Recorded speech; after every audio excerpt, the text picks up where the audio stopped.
আমার গলাটা ভেঙে গেছে, হয়তো ভয়েসটা ভালো আসবে না। এই যে কাজ করলাম সারাদিন, দেখেন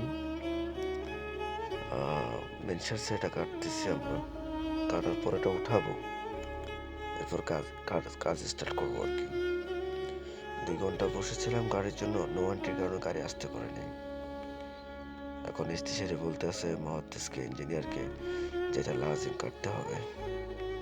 কি আর করার, কথা শুনতে বাধ্য, যেহেতু আমরা এখানে কাজ করতে আসছি,